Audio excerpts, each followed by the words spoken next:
Alright, so header bolt. This is grade 5, it should be grade 8.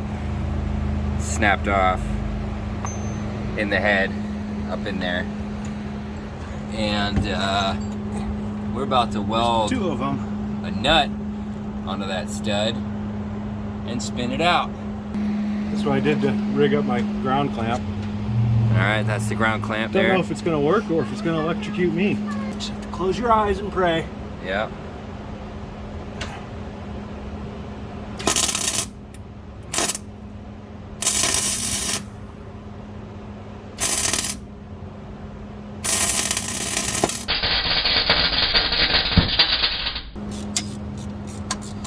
We got one more to do.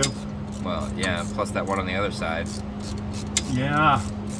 You might be able to get with vice grips. What was the torque like on that? Wasn't bad actually at all. Okay, yeah. You Which I think the heat from the welder really helps that, yeah. right? So.